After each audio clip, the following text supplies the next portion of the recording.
The office did not look like the headquarters of a financial celebrity. There were no glowing television screens flashing stock prices every second. No polished luxury furniture. No dramatic energy. Instead, there were towering piles of annual reports, yellowing papers, old letters, notebooks filled with observations, and the unmistakable atmosphere of a man who had spent a lifetime thinking carefully. This was the world of Philip Carret. To a new investor, the room might have looked chaotic. To Carret, it was a map of decades spent studying markets, businesses, human behavior, and the strange emotional cycles that repeatedly drive investors from optimism to panic. The pages describe him not as a gambler intoxicated by speculation, but as a survivor. That distinction matters. Markets are filled with temporary winners. During bull markets, almost everyone appears intelligent. Stocks rise, confidence grows, and even reckless decisions can look brilliant for a while. But surviving for decades through booms, crashes, recessions, inflation, wars, and speculative manias requires something different. It requires discipline. Carret possessed that discipline. He had seen enough market history to understand one important truth. Human nature changes very little. Technology evolves. Industries change. New financial products appear. But fear and greed remain remarkably consistent. That realization shaped everything about his investing philosophy. The difference between a speculator and an investor. One of the strongest themes running through these pages is the distinction between speculation and investing. Carret understood the difference clearly. A speculator becomes fascinated with excitement. An investor becomes fascinated with value. Speculators ask, what stock will double next month? Nay. What is everyone buying? What trend is exploding? Nine. Investors ask, what is this business actually worth? Can this company survive difficult periods? And Sharon's, is management trustworthy? Is the stock price reasonable? That difference sounds simple, but it changes everything. Most people enter markets hoping for quick riches. They imagine discovering the next explosive stock before everyone else. The excitement of rapid profits becomes addictive. Carret had watched this happen repeatedly over decades. He knew speculative enthusiasm could push investors into irrational behavior. That is why he became cautious whenever markets grew too emotional. Unlike many investors, he did not become more comfortable simply because prices were rising. In fact, rising enthusiasm often made him more careful, because he had lived through enough crashes to understand that danger frequently appears when confidence is strongest, searching where others refuse to look. One of the most fascinating parts of the pages is Carret's interest in overlooked and underappreciated businesses. He frequently studied over-the-counter stocks. At the time, many institutional investors ignored these smaller companies entirely. They lacked glamour. They lacked media attention. Analysts rarely discussed them. But Carret believed hidden value could exist where crowds were not paying attention. This reveals an important principle about investing. Opportunities often exist where excitement does not. While most investors chased fashionable companies, Carret quietly searched for businesses selling below their true worth. However, he was not blindly buying cheap stocks. He understood that many low-priced companies deserve to be ignored. So he looked carefully for signs of strength. He wanted conservative financing, honest management, real business operations, durable products or services, long-term survival potential. This careful analysis separated him from reckless speculators. A speculator buys because something might explode upward. Carret bought because he believed the underlying business had genuine value. That approach required patience. Sometimes the market ignored his investments for years. But he understood an important truth. Eventually, business reality matters more than market excitement. The endless cycle of human emotion. As the narration progresses through the pages, one idea becomes increasingly clear. Carret viewed markets as psychological theaters. Prices move not only because of business fundamentals, but because human emotions constantly swing between greed and fear. During prosperous periods, Investors become optimistic. Risk feels invisible. Borrowing increases. Speculation spreads. Valuations soar. Then, eventually, something changes. Growth slows. Reality disappoints expectations. Fear enters markets. Suddenly, investors panic. Selling accelerates. Confidence disappears. Assets collapse in price. The same crowd that once believed prices could only rise suddenly believes they can only fall. Carret had witnessed this cycle many times. That experience made him skeptical whenever optimism became extreme. He knew markets could become irrational for long periods. And he knew investors often become most reckless near major peaks. This understanding helped him survive. He did not assume prosperity would continue forever. He respected uncertainty. The cluttered desk and the discipline of research. One of the strongest visual images from the pages is Carret's desk, covered with reports, letters, papers, and research accumulated over decades. It represented something important. Successful investing requires intellectual effort. Carret was constantly reading. He studied financial statements, industry developments, economic conditions, management behavior, competitive positioning, balance sheets. This habit of continuous learning became one of his greatest strengths. Many investors spend most of their time watching stock prices. Carret spent his time studying businesses. That distinction matters enormously. Prices reflect emotion. Businesses reflect reality. The pages suggest that Carret approached investing almost academically. He collected information patiently. He observed patterns. He thought independently. And he remained intellectually curious even after decades of success. One particularly revealing moment occurs when the clutter of papers on his desk is mentioned.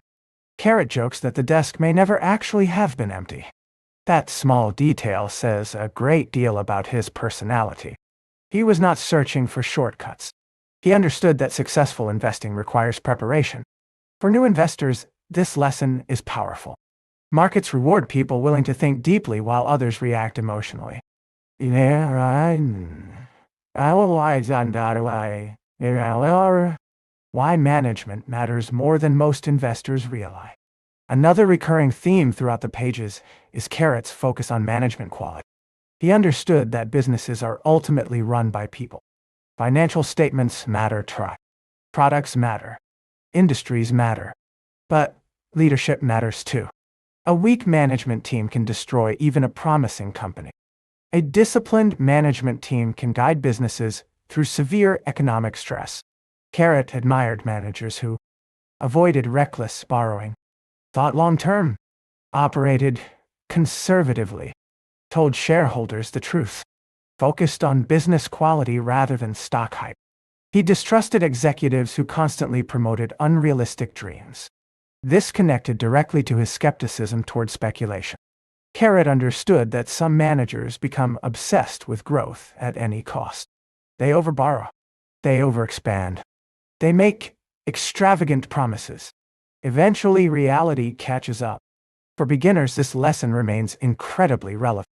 A strong business with weak leadership can still fail. That is why great investors study management behavior carefully. The seduction of concept stocks. Perhaps the most memorable line in the attached pages appears when Carret says, "The usual way I lose is by buying concept stocks." That sentence contains decades of investing wisdom. Concept stocks are businesses that become popular because of exciting ideas rather than proven financial performance. These companies often promise revolutionary futures. Investors become captivated by narratives. Prices rise rapidly. Optimism spreads everywhere. And suddenly valuation stops mattering. Carret had seen this happen repeatedly. He understood that exciting stories can seduce intelligent people into abandoning discipline. What makes this admission powerful is his honesty. He openly acknowledged mistakes. Many investors pretend they always knew what would happen. Carret did not. He recognized that even experienced investors can become vulnerable to excitement. The pages suggest that concept stocks frequently fail because expectations become unrealistic. Competition intensifies. Growth slows. Profits disappoint. Technologies fail to scale. Yet investors continue chasing them because stories are emotionally powerful. This lesson feels incredibly modern. Even today, markets regularly become obsessed with fashionable industries and futuristic promises. Whether it is technology, artificial intelligence, cryptocurrency, or another emerging sector, the emotional pattern remains similar. Carret's warning remains timeless. Do not fall in love with stories. Study the actual business. Flow systems, innovation, and skepticism. One particularly interesting example from the pages involves a company called Flow Systems. Carret describes it as a business using high-pressure jets of water to cut steel and stacks of paper. The technology fascinated him. Yet, what makes this moment important is not the company itself. It is the balance in Carret's thinking. He was not completely hostile to innovation. He could recognize interesting technological developments, but he also understood the dangers of speculation. This balance separated thoughtful investors from emotional gamblers. Carret was willing to examine innovative companies, but he remained aware that many exciting ideas fail financially. New investors often make the mistake of assuming that a good product automatically creates a good investment. That is not always true. A business can possess impressive technology while still becoming a poor investment if competition becomes severe, costs explode, management fails, valuation becomes excessive. Carret's comments about flow systems reveal intellectual curiosity combined with caution. That combination defined much of his investment philosophy, preparing for crashes before they arrive. One of the most powerful sections of the pages appears when Carret warns. The next crash could come without warning. This statement reflects deep experience. Many investors imagine market crashes arrive with obvious signals. But Carret understood something more subtle. Markets often appear strongest immediately before major declines. Confidence becomes widespread. Speculation increases. Risk feels invisible. People begin believing prosperity is permanent. That is precisely when danger often becomes greatest. Carret had survived enough cycles to recognize this pattern. He understood that investor psychology creates vulnerability during euphoric periods. As optimism expanded, he became increasingly cautious. This caution did not come from fear. It came from discipline. He respected uncertainty. He knew no bull market lasts forever. This mindset allowed him to survive while many others were destroyed during downturn. Selling stocks and buying bonds. The pages described Carret gradually shifting toward defensive positions. He mentions selling certain stocks and purchasing bonds such as General Electric credits, IBM credits. This decision reveals an essential principle of long-term investing. Preserving capital matters enormously. Modern investors sometimes treat caution as weakness. Carret viewed it as wisdom. He understood that surviving difficult periods is essential for long-term compounding. Bonds offered stability, income, lower volatility, protection during uncertain markets. This did not mean Carret abandoned stocks entirely. Instead, he adjusted risk exposure according to market conditions. That flexibility mattered. Many investors become emotionally attached to aggressive strategies. They continue taking excessive risks even when valuations become dangerous. Carret refused to behave that way. He understood that financial survival is the foundation of long-term success. Because if an investor loses enormous amounts during a crash, recovery becomes extremely difficult. This section teaches beginners an incredibly important lesson. You do not need to be fully aggressive all the time. Sometimes protecting wealth matters more than maximizing returns. Water companies and durable businesses. Despite becoming cautious, Carret still maintained interest in certain kinds of stocks. One category he specifically mentioned was water companies. This may sound boring compared to speculative growth stories, but that was exactly the point. Carret preferred businesses connected to essential human needs. People will always require water, utilities, energy, transportation, consumer necessities. These businesses may not generate explosive excitement, but they often possess durability. Durability mattered enormously to Carret. He preferred conservatively financed companies capable of surviving hard times. This preference reveals another timeless lesson. Many investors become obsessed with glamour.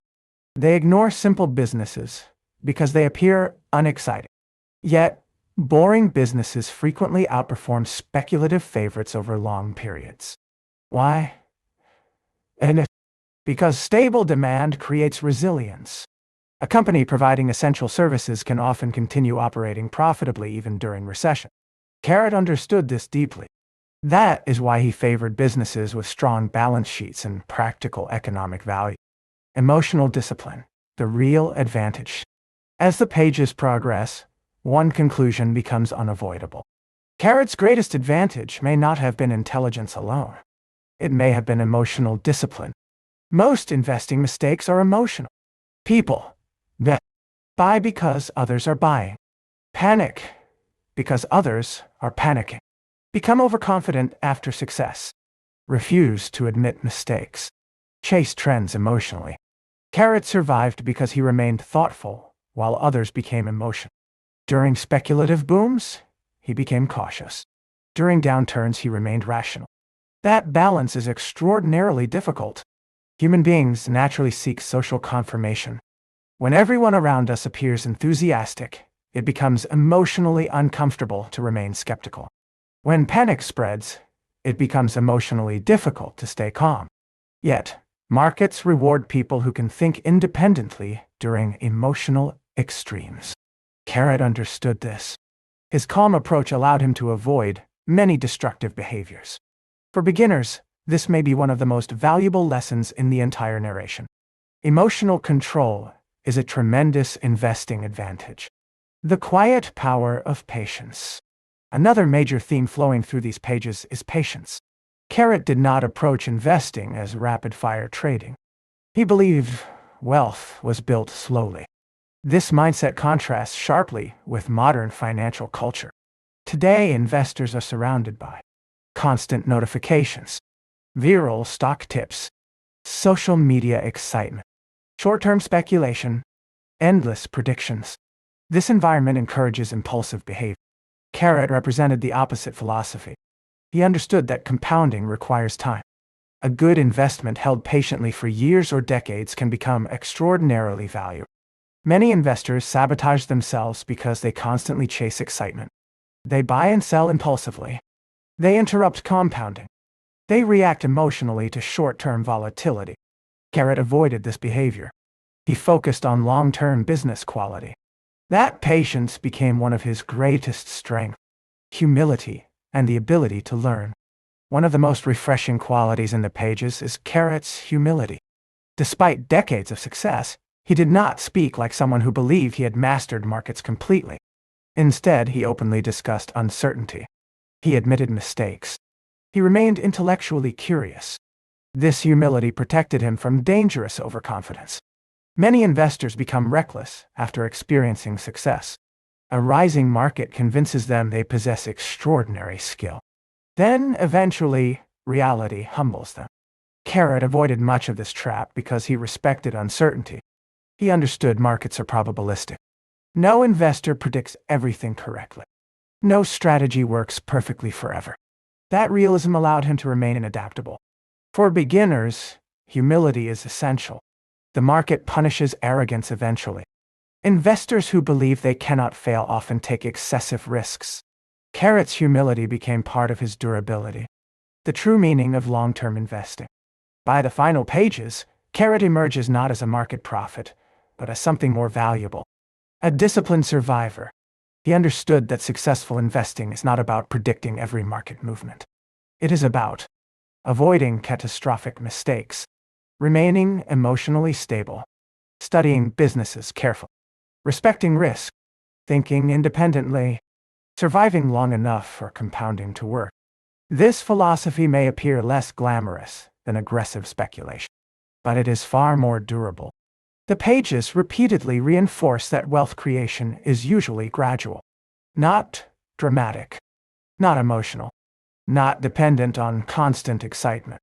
Carret's office filled with research papers becomes symbolic of this philosophy. He treated investing seriously. He respected markets. And he never stopped learning. Lessons every new investor should remember. The attached pages ultimately deliver a remarkable collection of timeless lessons. 1. Independent thinking matters. Crowds are frequently emotional. Successful investors learn to think calmly and independently. 2. Speculation is dangerous. Concept stocks and exciting narratives can seduce investors into abandoning discipline. 3. Research creates advantage. Studying businesses deeply matters more than reacting to stock prices. 4. Emotional discipline is essential. Fear and greed destroy many investors. 5. Strong businesses survive. Companies with durable demand and conservative financing often endure difficult periods. 6. Patience builds wealth. Compounding requires time. 7.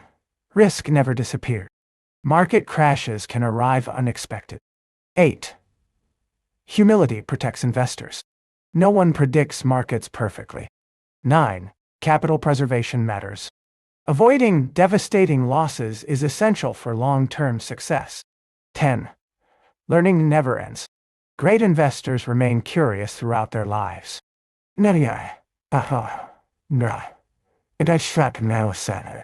Final reflection.